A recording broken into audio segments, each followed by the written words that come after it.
الله أكبر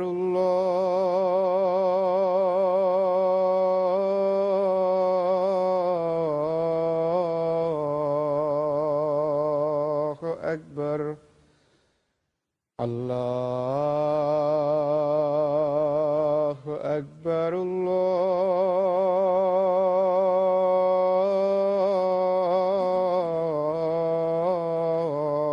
الله أكبر أشهد أن لا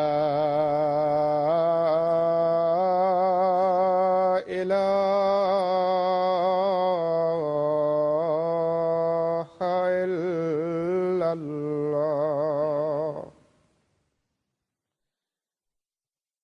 أشهد أن لا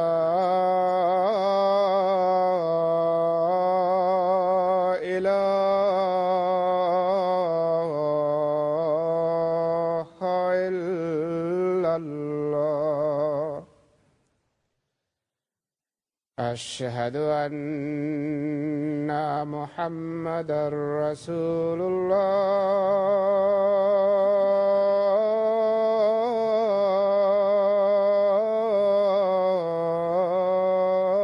الله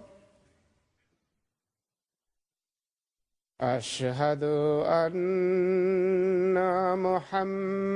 محمدا رسول الله حي على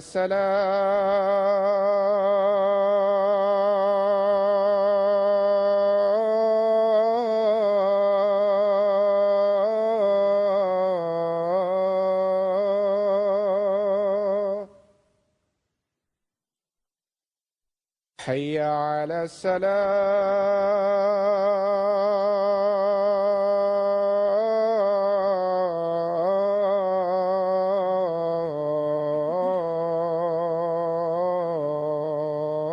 الصلاة حي على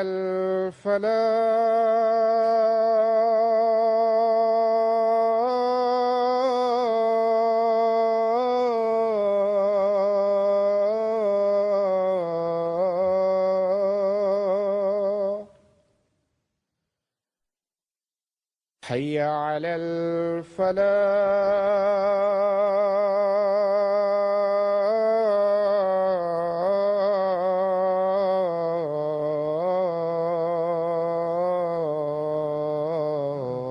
الفلاح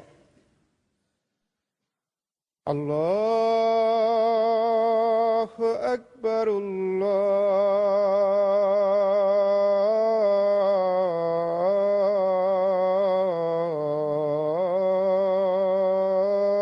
الله أكبر لا إله إلا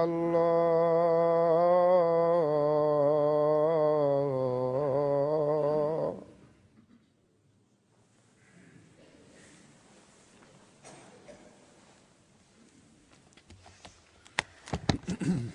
السلام عليكم ورحمة الله.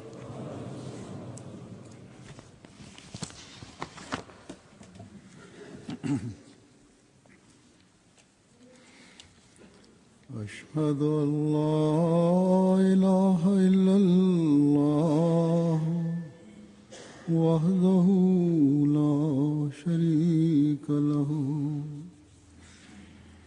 وأشهد أن محمدا عبده ورسوله أما بعد فأعوذ بالله من الشيطان الرجيم بسم الله الرحمن الرحيم الحمد لله رب العالمين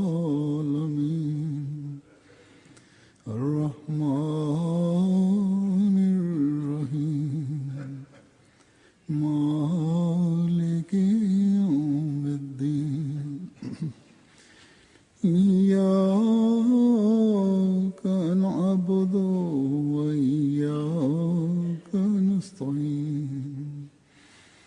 اهدنا الصراط المستقيم صراط الذين أنعمت عليهم غير المغضوب عليهم ولا الضالين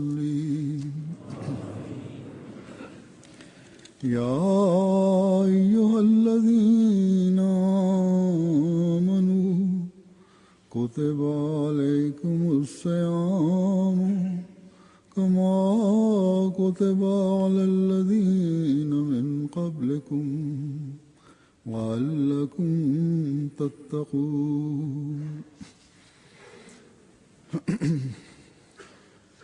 इस आयत का तर्जुमा है कि वो लोगों जो ईमान लाए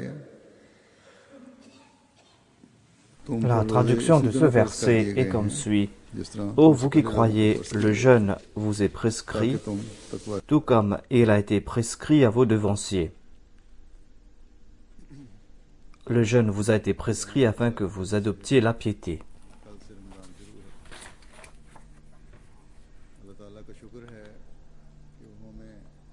Ici, depuis hier, par la grâce de Dieu, a débuté le Ramadan. Tous les remerciements sont dus à Allah qui nous a permis de voir un autre Ramadan.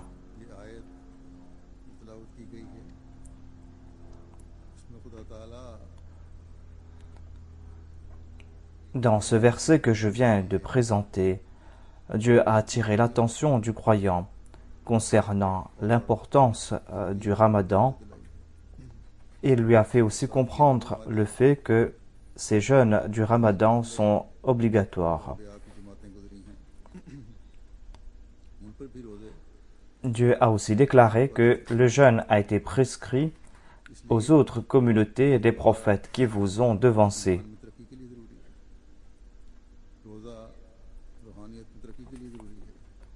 Car le jeûne est un moyen important pour progresser dans sa foi. Le jeûne est un moyen important pour progresser dans sa spiritualité. Aujourd'hui, nous constatons qu'il y a une forme de jeûne dans toutes les religions. Peut-être que cette forme de jeûne a changé au cours des temps, mais en tout cas, dans toutes ces religions, il y a un concept du jeûne. Le jeûne existe sous une forme ou une autre dans toutes ces religions. On trouve mention du jeûne du prophète Moïse, on trouve mention du jeûne du prophète David.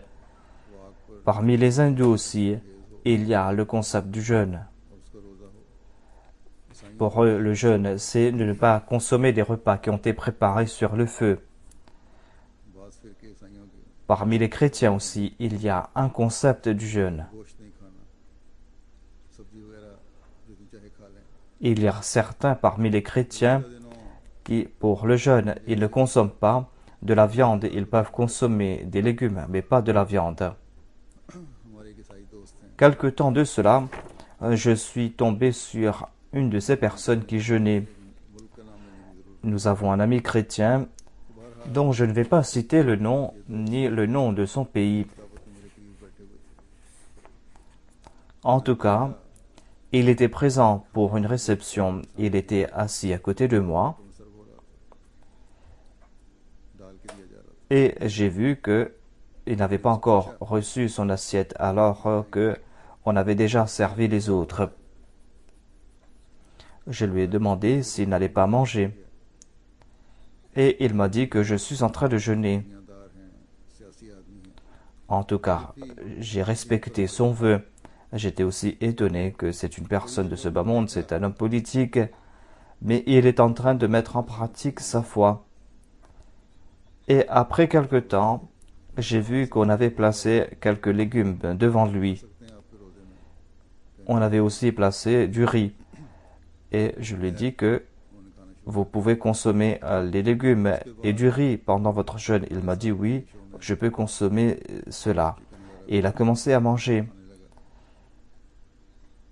Et par la suite, on nous a apporté du poulet. Et nous avons commencé à manger. Après quelque temps, Lorsque j'ai regardé son assiette, j'ai vu qu'il y avait aussi de la viande dans son assiette. Et je lui ai demandé, est-ce que vous avez la permission de manger du poulet lors de votre jeûne? Et il m'a dit que celui qui était en train de servir a insisté et m'a présenté ce plateau de poulet. Mais ma foi me dicte aussi que si votre hôte vous offre quelque chose à consommer, eh bien vous devez en manger. C'est pour cette raison que je suis en train de manger ce poulet. Voilà l'état du jeûne de ceux qui mettent en pratique ces anciennes religions. Il a tout mangé. Il y avait de la viande qui était succulente. Lorsqu'il a vu que les autres étaient en train d'en manger, il y avait peut-être 2 personnes différentes qui servaient le repas. Il n'a pas pris d'un serveur, mais il a pris d'un autre.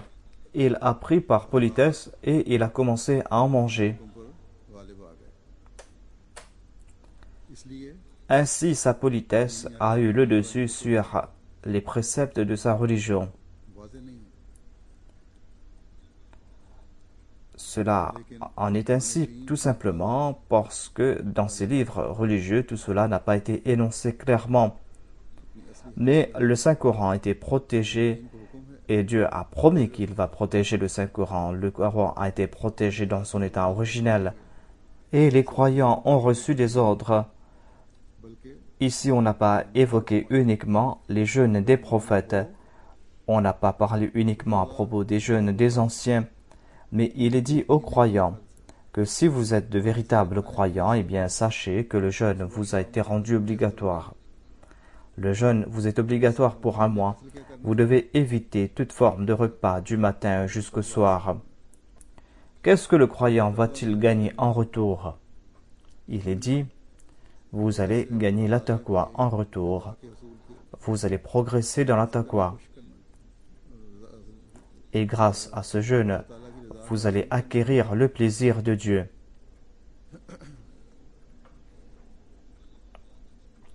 Grâce à ce jeûne, vous devez chercher le plaisir de Dieu.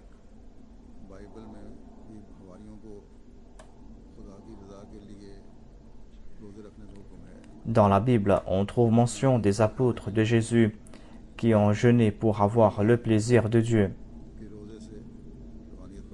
Il est dit qu'ils devaient jeûner pour avoir le plaisir de Dieu et non pas par ostentation.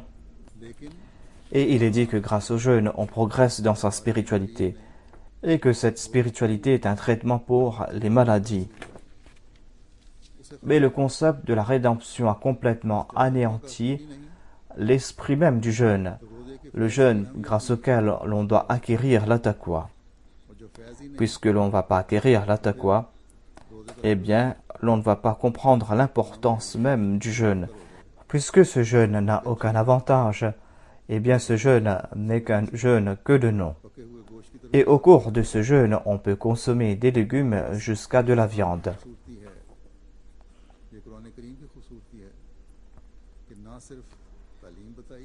La beauté de l'islam réside dans ce fait, la beauté du Saint-Coran réside dans ce fait que non seulement qu'ils ont présenté des enseignements, non seulement qu'ils ont donné cet ordre, mais ils ont aussi présenté l'objectif ainsi que la récompense qui va découler de cette action.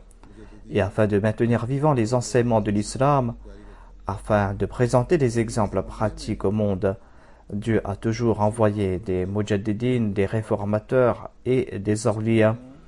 Et à notre époque, en envoyant le Messie promis, le Mahdi promis, il a fait comprendre aux musulmans et aux non-musulmans l'esprit derrière ces enseignements. Et il leur a présenté ces enseignements dans leur forme originelle. Et le Messie promis nous a encouragés à marcher sur les voies de la taqwa à la lumière des enseignements du Saint-Coran. Il nous a demandé de comprendre l'esprit derrière le jeûne du Ramadan. Le Messie promis alayhi salam déclare à ce sujet que le 3e pilier de l'islam, c'est le jeûne. Et nombre de personnes ignorent l'importance du jeûne et la réalité du jeûne. और इसका असर Le jeûne ne signifie pas que l'on doit s'affamer, s'assoiffer. इंसानी फितरत में है कि जिस कदर कम खाता है Le jeûne उसी कदर a une réalité et son impact ne peuvent être acquises que par l'expérience. C'est la nature humaine que moins il mange, plus il pourra se purifier l'âme et sa capacité spirituelle de voir des visions augmentera. La volonté de Dieu est de réduire un type de nourriture et d'augmenter l'autre. नहीं है कि भूखा प्यासा रहे Celui qui jeûne doit garder à l'esprit que son jeûne ne signifie pas qu'il doit s'affamer et s'assoiffer. Au contraire, il doit s'engager dans le souvenir de Dieu afin qu'il puisse couper ses liens avec ce bas monde et se tourner vers Dieu et se consacrer à Dieu. Ainsi, le jeûne signifie que l'homme doit abandonner une sorte de subsistance qui ne nourrit que son corps et acquérir une autre nourriture qui est source de confort et de satisfaction pour son âme. Ceux qui jeûnent uniquement pour la cause de Dieu et par amour pour Dieu et non pas par coutume, ces personnes qui jeûnent uniquement pour la cause de Dieu et non pas par tradition, ces personnes doivent louer Dieu, doivent le glorifier et doivent proclamer son unicité. Et grâce à cela, ils vont acquérir l'autre type de subsistance. Ici, le Messie premier salam nous a dit que plus l'homme mangera moins, plus il pourra se purifier l'âme. Et l'on peut se dire que peut-être que c'est en mangeant moins, c'est en s'affamant que l'on pourra se purifier l'âme. C'est pour cette raison que le Messie premier salam a déclaré que ce n'est pas en s'affamant, s'assoiffant que l'on pourra se purifier l'âme. Et ce n'est pas cela l'objectif du jeûne. क्योंकि मकसद तो तकवा का हसूल है Cela va à l'encontre des préceptes du Saint-Coran, car l'objectif c'est d'acquérir la taqwa. Ainsi, il a déclaré que si vous jeûnez pour avoir le plaisir de Dieu, ये भी जिक्र इलाही में गुजारा eh bien, एक दूसरी जगह lorsque vous allez jeûner, au cours de ce laps de temps, vous devez passer votre temps dans le souvenir de Dieu. Ensuite, il a déclaré que certains ermites s'affament et s'assoiffent, et ces personnes voient aussi des visions. एक मोमिन की जिंदगी का मकसद Mais tel n'est pas l'objectif de la vie d'un musulman. और ये पैदा होता है इबादत से L'objectif du croyant, c'est de se tourner vers Dieu et de se couper de ce bas monde. Et cela, il pourra le faire en accomplissant l'ibarda, en se souvenant de Dieu. Et la salat est le moyen le plus efficace pour atteindre cet objectif, car cela a de l'effet sur l'âme, car cela est un moyen pour se rapprocher de Dieu. Ainsi, le jeûne véritable est ce jeûne au cours duquel l'on diminue une forme de subsistance, où l'on se détourne de ces choses qui sont licites et on le fait pour la cause de Dieu pour un certain laps de temps. C'est cela la taqwa. बल्कि नमाजों Et en évitant cela, और जिक्र इलाही की on ne doit pas se consacrer entièrement à ces choses qui ont trait à ce bas monde, mais on doit se tourner vers la prière. On doit consacrer toute son attention à la prière et au dhikr, au souvenir de Dieu. Si auparavant vous combiniez vos prières, si auparavant vous étiez en retard dans vos prières, eh bien durant ces jours, on doit faire preuve d'une plus grande vigilance. Et il faut que le dhikr, le souvenir de Dieu et ses ibadah aient prééminence sur toute autre chose. हम कहते हैं Le Messie premier alayhi salam a aussi déclaré que l'on doit aussi louer Dieu. बल्कि Et quand nous disons Alhamdulillah, कि जब हम quand nous disons toutes les louanges sont dues à Allah, il ne faut pas uniquement le faire verbalement, mais il nous a aussi fait comprendre que lorsque vous allez dire Alhamdulillah, vous devez toujours avoir en tête que les louanges sont dues uniquement à Dieu. के लिए और उसकी Vous devez avoir en tête que toute forme de louange sont dues uniquement à Dieu. हम उस खुदा की हम Et c'est vers lui que ces louanges vont retourner. जो गुमराहों को हदायत देने वाला है Nous sommes en train de louer Dieu, celui qui guide les égarés. उस तरह नहीं झुके Ainsi, si au cours de l'année, तो इस महीने nous ne sommes pas tournés vers Dieu, हदायत दे nous ne sommes pas prosternés devant Dieu, comme nous devions le faire, eh bien, au cours de ce mois, Nous demandons à Dieu de nous donner cette direction afin que grâce à cette direction, nous puissions éviter l'égarement à l'avenir, afin que nous puissions profiter de ces louanges et afin que nous puissions adopter la taqwa. Le Messie premier alayhi salam a aussi déclaré que lorsqu'on est en train de louer Dieu, il faut comprendre que tout honneur réside entre les mains de Dieu. Ainsi, au cours de ce Ramadan, nous devons aussi prier. Nous devons prier pour qu'Allah nous accorde la possibilité d'accomplir ces bonnes œuvres grâce auxquelles l'on pourra se rapprocher de lui. Et l'honneur de ce bas monde, les fiertés de ce bas monde ne doivent pas être notre objectif. Nous devons louer Dieu et nous devons avoir en tête que nous devons avoir confiance uniquement en Dieu. C'est en Dieu uniquement que doit résider toute notre confiance et pas en des moyens matériels. Ensuite, il a déclaré que vous devez glorifier Dieu au cours du Ramadan. Il ne suffit pas de dire uniquement Subhanallah, mais on doit évoquer la pureté de Dieu, on doit glorifier Dieu et on doit prier avec ardeur. On doit demander à Dieu de nous protéger de toute forme d'impureté en ce bas monde et que ce Ramadan puisse faire naître en notre personne la vraie taqwa.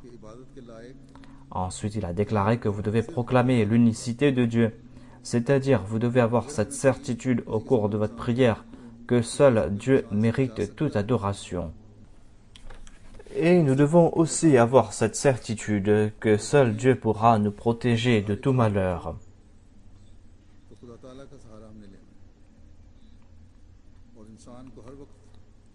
Si nous avons besoin d'un quelque soutien, eh bien c'est vers Dieu que nous devons nous tourner. C'est lui qui va nous soutenir. Et l'homme a tout le temps besoin du soutien de Dieu. Et c'est pour cette raison que l'on doit tout le temps se prosterner devant ce Dieu véritable. Au cours du Ramadan, on doit aussi implorer Dieu en demandant à Dieu de nous accorder tout le temps sa protection. On doit prier en ce sens: ô Allah, tu as promis des faveurs à ceux qui vont apporter des changements en eux, ceux qui vont profiter du jeûne du Ramadan. Fasse que nous puissions en profiter nous aussi. Et fasse aussi que ces faveurs puissent nous profiter tout au long de notre vie. Le Messie premier a déclaré que vos glorifications, vos louanges, vos proclamations doivent créer cet état de tabattul. La tabattul signifie que l'on doit se consacrer entièrement à Dieu et que l'on doit mettre de côté tout désir matériel pour avoir le plaisir de Dieu et que l'on doit faire preuve d'une fidélité indéfectible à l'égard de Dieu. Ensuite, il a dit qu'il faut qu'il y ait cette inkrita, c'est-à-dire que l'on doit se couper de toute chose futile ayant trait à ce bas monde et que l'on doit se consacrer entièrement à l'adoration de Dieu.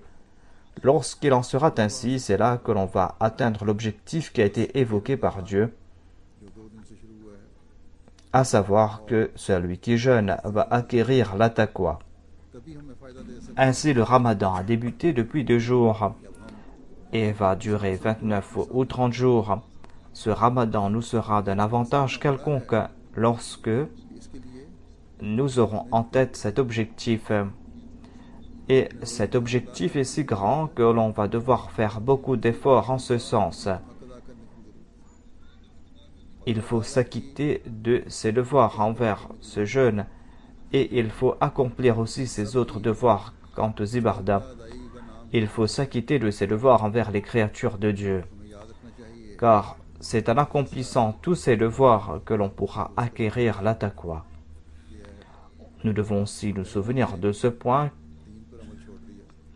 J'ai évoqué cet ami et ceux qui nous ont précédés dans la foi ont abandonné leur foi et ils n'ont pas respecté les limites fixées par Allah, des limites qui sont là pour acquérir le plaisir de Dieu. Ils ont mis cela de côté et ont accordé plus d'importance à des politesses qui ont trait à ce bas monde. Et ils ont mis de côté cet esprit derrière le jeûne. Ils ont oublié l'importance du jeûne.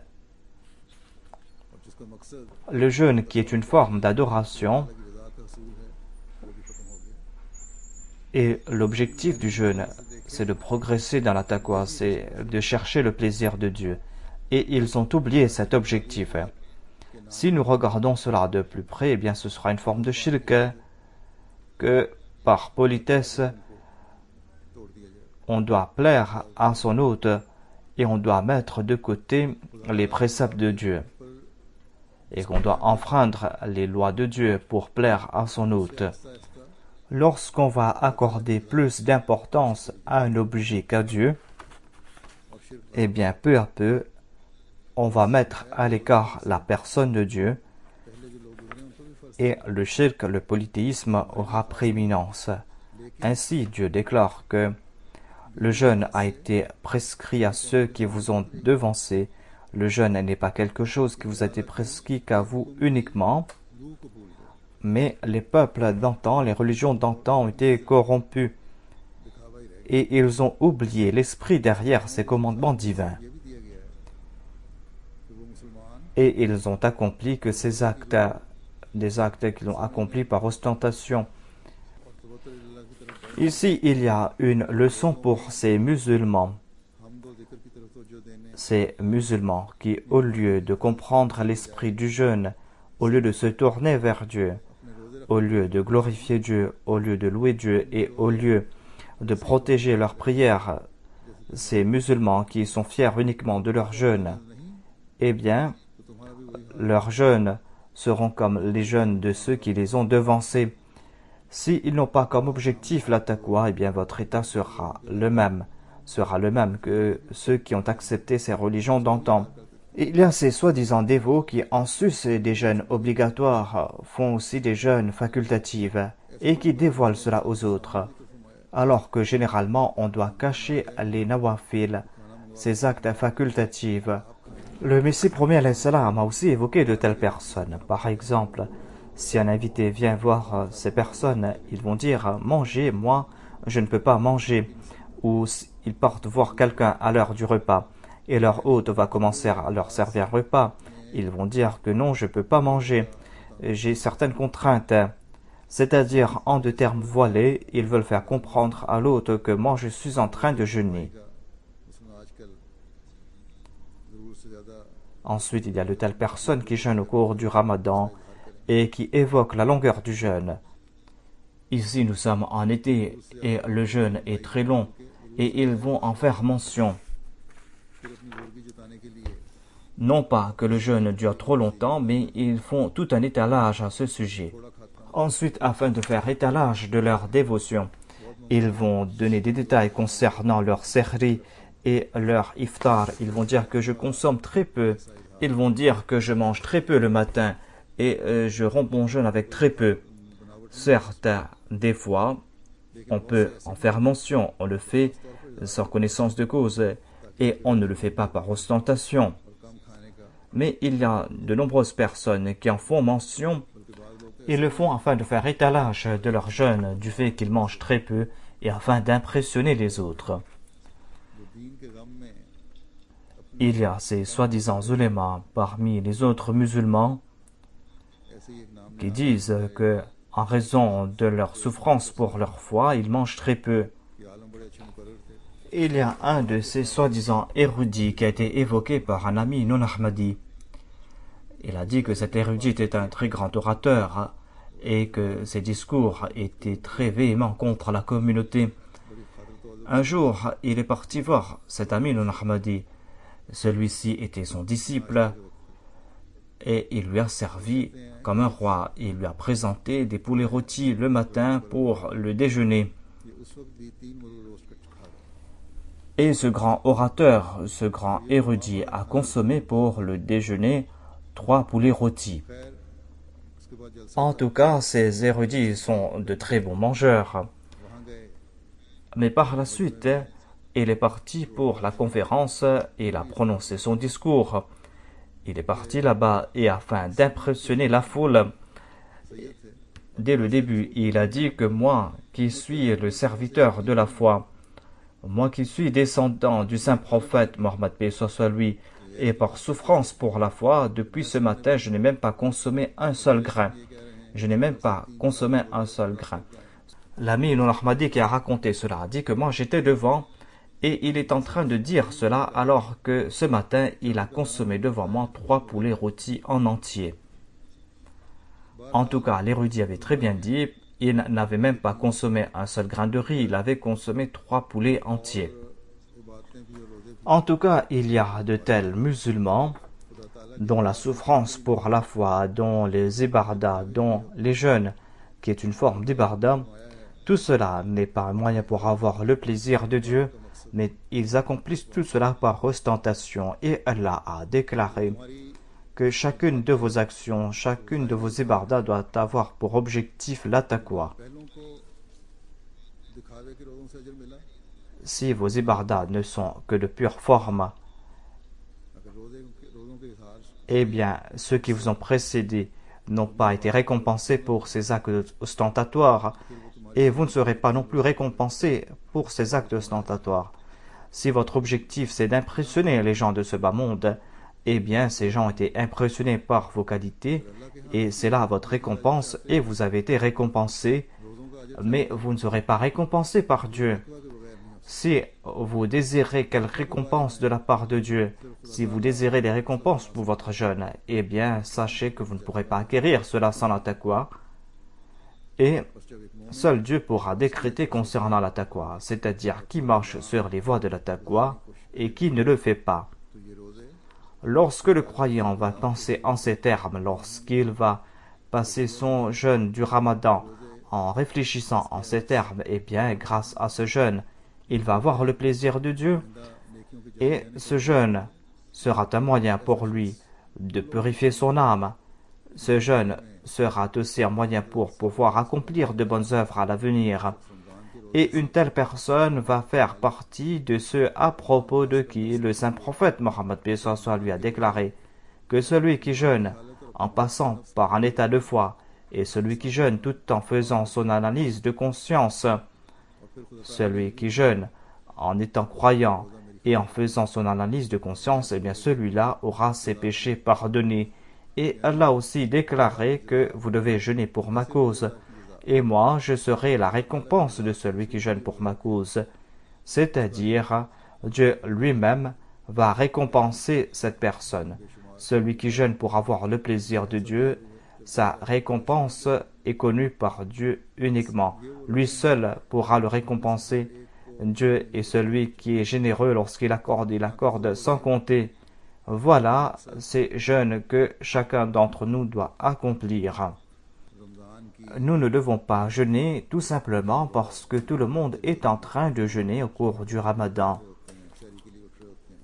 On ne doit pas jeûner uniquement parce que tout le monde est en train de jeûner, parce que tout le monde est en train de se lever pour le sahri le matin et que l'on est porté par ce mouvement et que l'on jeûne pour cette raison. Il ne suffit pas de s'affamer de l'aube jusqu'au crépuscule. Ce n'est pas cela l'objectif du jeûne, mais vous devez chercher la taqwa. Vous devez essayer de chercher le plaisir de Dieu. Ce jeûne doit être un bouclier. Ce jeûne doit être un jeûne qui vous protège de tout péché, qui doit ouvrir la voie vers la vertu.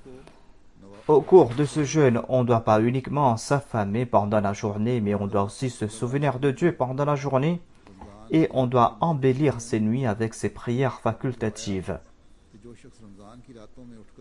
Le saint prophète Mohammed lui accordait beaucoup d'importance à ses prières facultatives. Il a déclaré que celui qui au cours du Ramadan va accomplir des prières facultatives pendant la nuit, eh bien ses péchés seront pardonnés. Le jeûne du Ramadan n'est pas un moyen pour éviter les méfaits qui ont trait à la foi uniquement, mais c'est un moyen aussi pour éviter des troubles qui ont trait à ce bas monde et qui ouvrent la voie vers le bien-être. Par exemple, les médecins et les scientifiques ont accepté ce fait. En tout cas, certains d'entre eux ont accepté ce fait, que celui qui contrôle sa nourriture pendant un mois, pendant l'année, il va avoir des avantages qui ont trait à sa santé. C'est là un objectif physique du jeûne. Quand l'objectif sera de plaire à Dieu, eh bien, on aura aussi des avantages physiques et il y a d'autres avantages aussi. Le jeûne est un moyen pour acquérir la taqwa et lorsqu'on jeûne pendant le ramadan pour acquérir la taqwa, eh bien, ce jeûne sera un moyen pour embellir la société, sera un moyen pour faire naître ce sens de sacrifice pour l'autre. Et l'on va aussi subvenir aux besoins des autres. Cela est essentiel, car nous devons avoir en tête l'exemple du saint prophète Mohammed paix soit lui. Et au cours du ramadan, le saint prophète Mohammed paix soit lui faisait beaucoup d'aumônes. Ces aumônes ressemblaient à des rafales de vent. Ainsi, il incombe à un croyant de suivre la sunna du saint prophète. Certainement, cela est un moyen pour mettre fin à de l'anxiété au sein de la société. Le croyant doit ressentir une grande douleur à l'égard de son frère, il doit ressentir de la compassion à l'égard de son frère qui est faible.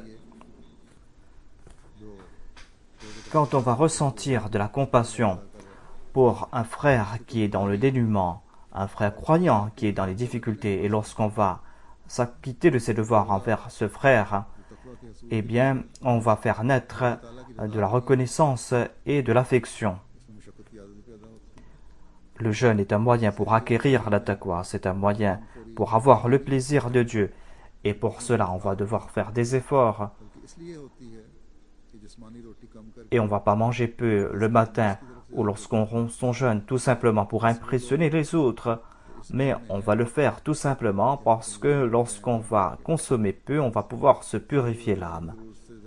Quant à ceux qui pensent que s'ils vont s'affaiblir en mangeant peu et qui vont s'empiffrer le matin et le soir, il y a des leçons ici pour ces personnes, à savoir qu'elles doivent contrôler leur nourriture. Et le saint prophète Mohammed sallallahu alayhi wa sallam a aussi déclaré que pour éviter des troubles et des frictions, on doit dire à celui qui nous cherche querelle que inni sa'im. Celui qui jeûne doit dire que moi je suis en train de jeûner.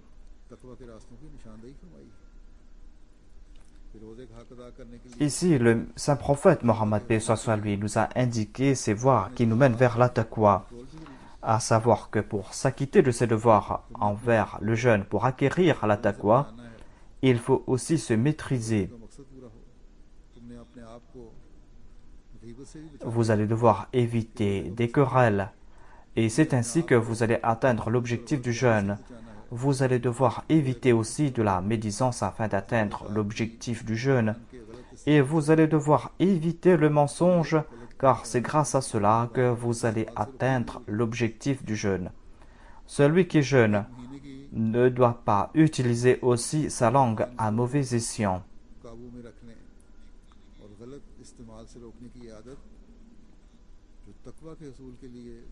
Si on a pu maîtriser sa langue pendant un mois, si on a eu cette habitude au cours d'un mois, cela est important pour acquérir la taqwa. Eh bien, si on a eu cette habitude, eh bien, grâce à cette habitude, on va éviter de grands péchés à l'avenir et de grandes erreurs à l'avenir. Grâce à l'habitude que l'on a pu acquérir au cours de ce mois, on a pu éviter des péchés pendant un mois.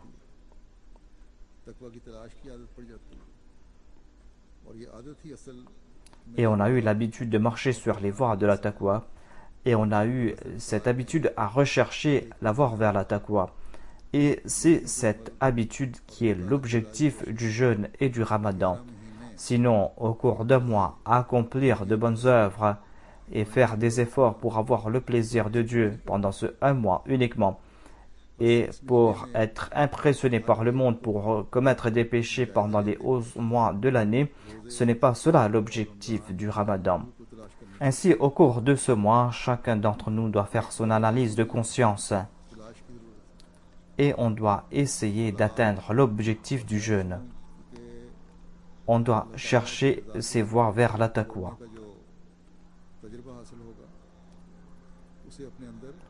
Et on va devoir aussi abandonner ces choses qui nous sont licites pour la cause de Dieu. On a eu cette habitude et grâce à cela, on doit apporter en soi des changements qui ont trait à sa moralité. Au cours de ce mois, on a eu l'habitude d'accomplir ses devoirs envers autrui, à aider ceux qui sont en difficulté. Il faut que ces habitudes fassent partie intégrante de sa vie. Il faut faire des efforts constamment en ce sens. Ainsi, au cours du Ramadan, il y a cette atmosphère qui est propice aux ibadah et aux sacrifices. Il faut que cet état soit permanent. Il faut que cet état soit permanent afin que nous soyons considérés parmi les muttaqis. Au cours de ce Ramadan, nous devons utiliser de toutes nos aptitudes afin que nous puissions nous rapprocher davantage de Dieu.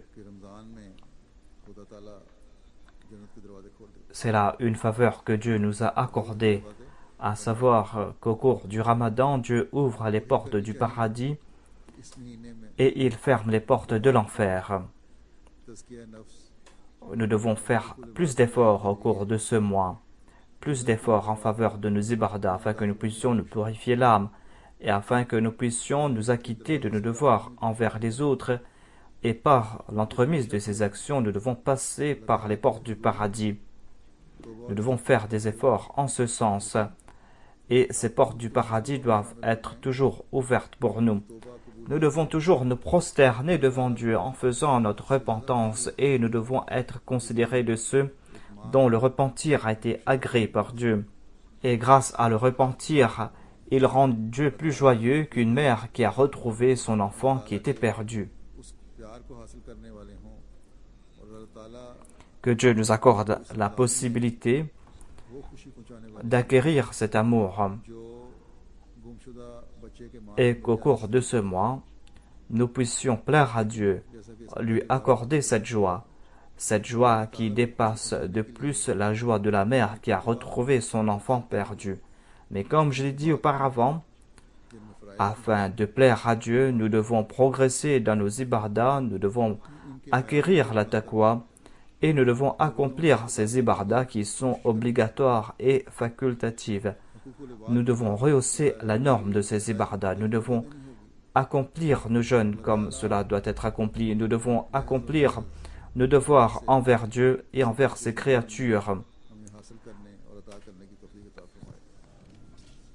Qu'Allah fasse que de par sa grâce nous puissions acquérir tout cela au cours du Ramadan.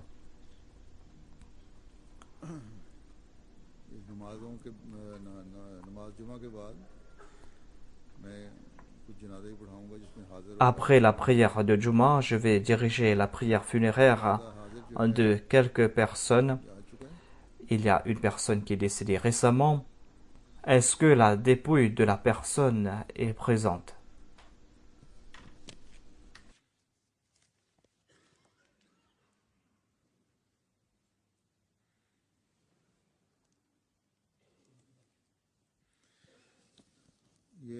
Irfana शकूर साहिब अहलिया डॉक्टर मियां अब्दुल शकूर साहिब का है जो 9 जुलाई 2013 को के बाद 62 साल की उम्र में वफात पा गई। Irfana Shakur Sahiba, épouse du docteur Mia Abdul Shakur, est décédée le 9 juillet dernier. La défunte avait 62 ans. Elle était la fille de Sheikh Zakaullah Sahib qui avait prêté allégeance sur les mains du Muslim Maud. La défunte s'était mariée dans une famille très connue et Hadrat Munshi Abdul Aziz Ajalwi était le grand-père maternel de son époux.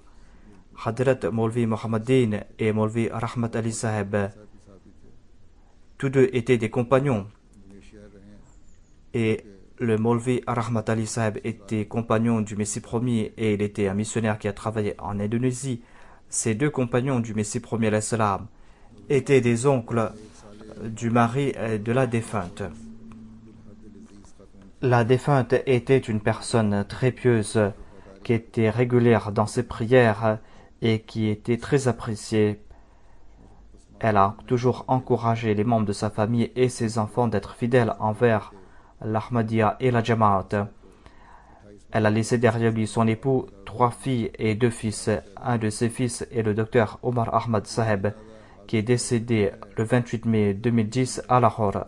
Il était tombé en martyr. Ensuite, il y aura la prière funéraire de Aziza Malia Anjum de Walthamstow, qui est décédée le 9 juillet 2013 après une longue maladie. C'était une fille de 5 ans et qui est décédée. Inna lillahi wa inna ilayhi raji'un. Elle était Waqfenao. Et je vais diriger la prière in absentia de Mokaram Maulana Abdul Karim Sharma Saheb, qui est décédé quelques semaines de cela. Il a déjà été enterré. Il était né le 26 mai 1918 à Qadian, en Inde. Et son père était Sheikh Abdurrahim Sharma Saheb, radiyallahu anhu. Il était un compagnon du Messie promu l'Islam et il était un hindou et il s'était converti à l'islam. Son nom était Krishanlal. Il avait prêté allégeance sur les mains du Messie promu l'Islam en 1904. La mère du défunt Hadrat Aisha Begum Sahiba était la servante de Hadrat Ummul Muminin, l'épouse du Messie promu l'Islam. Et la mère du défunt était aussi la mère nourricière des enfants du Muslim Maoud et de Hadrat Mirza Sharif Ahmad Saheb. La grand-mère paternelle du défunt avait aussi embrassé l'Ahmadiyya. Elle aussi était hindoue. Le grand-père maternel du défunt, Hadrat Karamdad, était un compagnon du Messie promu l'Islam, et sa grand-mère maternelle, Sultan Bibi Sahiba, était aussi la mère nourricière de Hadrat Mirza Bashir Ahmad Saheb. Ces 2 neveux qui se trouvaient à Shikarpur, qui sont les fils de Sheikh Abdul Rashid, ces 2 neveux qui s'appelaient Sheikh Muzaffar et Sheikh Mubarak, tous 2 sont tombés en martyr au Pakistan. Sharma Saheb a fait ses études élémentaires à Qadian. Il a aussi étudié à la Jamia Ahmadiyya et par la suite il a aussi travaillé dans le bureau d'Al-Fazal. En 1939, pour les 25 ans du califat, le Muslim Maoud l'avait choisi pour veiller sur le drapeau de l'Ahmadiyya. Lorsqu'il avait 26 ans, il avait dédié sa vie et il avait aussi servi dans l'armée britannique pour quelque temps. Et après la Deuxième Guerre mondiale, il est venu à Qadian suite aux ordres du deuxième calife et il s'est préparé pour partir en Afrique. Et en janvier 1948, avec 5 autres missionnaires, il est parti pour l'Afrique de l'Est. Et il a servi là-bas pendant 29 ans. En 1961, lorsque l'Afrique de l'Est a été divisée en 3 pays, il fut missionnaire de l'Ouganda et il fut missionnaire et amir de l'Ouganda et du Kenya. Il vivait au Royaume-Uni depuis 1978. Pendant 10 ans, il a servi au sein de la Majlis Amila comme secrétaire Tablir et Tarbiya et Rishtanata. Il était membre du comité de planification pour le centenaire de la communauté Ahmadiyya et il fut membre de la Majlis Intikhab Khilafat.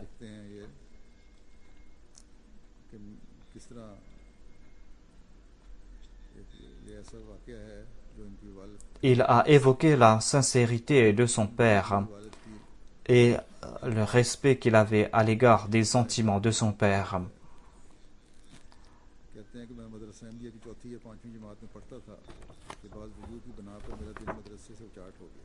Il a déclaré que j'étais en train d'étudier à la Madrasa Ahmadiyya et pour certaines raisons, je ne voulais plus étudier dans cette institution religieuse, je voulais étudier dans une autre école. Et il y avait 2 amis de classe, les enfants de Maulana Bakapuri, qui avaient abandonné la Madrasa Ahmadiyya. C'est pour cette raison que moi aussi je voulais abandonner cette institution religieuse. J'en ai fait mention à mon père à 2 reprises, mais il ne m'a pas écouté. Un matin, nous étions assis à l'extérieur et j'ai insisté. Je lui ai dit que vous avez envoyé mes autres frères dans ces grandes écoles? Pourquoi est-ce que vous m'avez poussé à étudier à la madrasa? Mon père m'a dit que moi j'étais hindou auparavant et j'ai embrassé l'islam. C'est Dieu qui m'a accordé la possibilité d'accepter l'islam. Mais malheureusement, j'ai pas pu servir l'islam. Et je voulais qu'un de mes fils serve l'islam. C'est pour cette raison que j'étais inscrit à la madrasa Ahmadiyya, afin que tu puisses acquérir la connaissance religieuse et afin que tu puisses servir l'islam. Mais toi, tu veux pas étudier dans cette institution. Et il s'est mis debout, il est parti dans sa chambre, il a commencé à prier. Son père avait parlé et tel était son état. Cela a eu de l'effet sur mon cœur. La nuit, je n'ai pas dormi. J'ai prié pour mon père et le matin, j'ai décidé de suivre le désir de mon père et d'étudier à la madrasa Ahmadiyya et de dédier ma vie. Et lorsque le deuxième calife a lancé le plan Waqf Zindagi, j'ai écrit au calife pour que je dédie ma vie pour la cause de l'islam. C'est ainsi qu'il a accompli le désir de son père, il a servi la religion.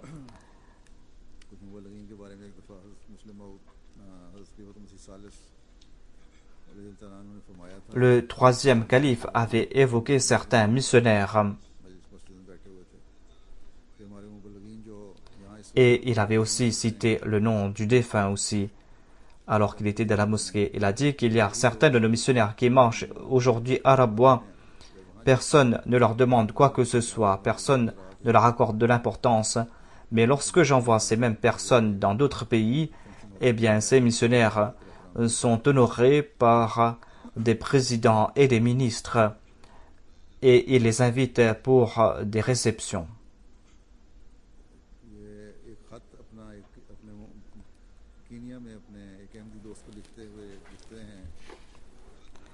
Il avait écrit une lettre à une personne qui se trouvait au Kenya. Lorsqu'il est retourné du Kenya, il a dit que j'ai passé environ 29 ans en Afrique de l'Est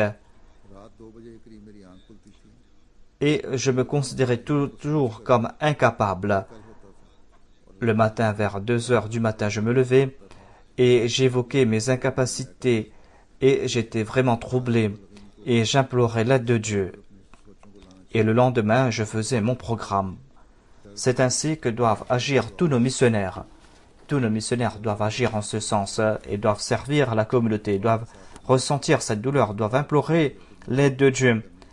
Que Dieu fasse que tous nos missionnaires fassent preuve de fidélité envers leurs vœux et qu'ils puissent servir la communauté. Et qu'Allah exalte le statut de Sharma Sahib. Lorsqu'il y a eu des troubles à Qadian, après la partition de l'Inde et du Pakistan, son père et son frère sont restés là-bas. Il avait écrit à son frère et à son père en disant que vous êtes très chanceux. Moi aussi, je désire être là-bas, mais on ne sait pas si on pourra vivre, si je pourrai vivre et retourner vivant. Mais tomber en martyr pour la cause de Dieu est un grand honneur. Moi aussi, je désire partir là-bas, rester là-bas et tomber en martyr. Vous êtes là-bas, mais n'ayez pas peur, parce que la vie est quelque chose qui vient et qui part. Qu'Allah vous accorde la possibilité, qu'Allah vous accorde la possibilité de protéger le centre. En tout cas, c'était une personne très sincère, très pieuse. Tant qu'il pouvait marcher, il venait me rencontrer. Lorsqu'il ne pouvait plus marcher, il était toujours à chaise roulante. Il venait pour la prière. Il venait à la mosquée Fazal. Et lorsque je sortais pour la prière, lorsque j'allais rentrer dans ma voiture, il était toujours assis dans sa chaise roulante. Et il venait me voir. Et il y avait une grande sincérité, un grand amour sur son visage. Et je le saluais. Et son petit-fils a aussi dit qu'il était toujours fidèle envers le califat. Et il a toujours évoqué sa sincérité. Son petit-fils est à Waqf Zindagi, il est un missionnaire et il travaille en Suède. Qu'Allah lui accorde la possibilité de marcher sur la voie de son grand-père. Ainsi, il y a ces prières funéraires que je vais diriger.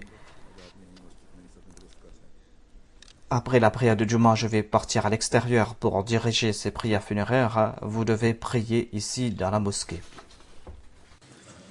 Alhamdulillah,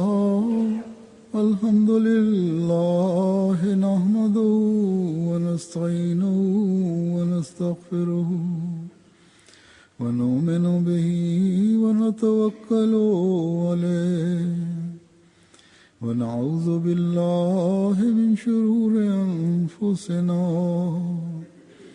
ومن سيئات أعمالنا من يهده الله فلا مضل له ومن يضلله فلا هادي له ونشهد أن لا إله إلا الله ونشهد أن محمدا عبده ورسوله عباد الله رحمكم الله إن الله يأمر بالعدل والإحسان وإيتاء ذي القربى وينهى عن الفحشاء والمنكر والبغي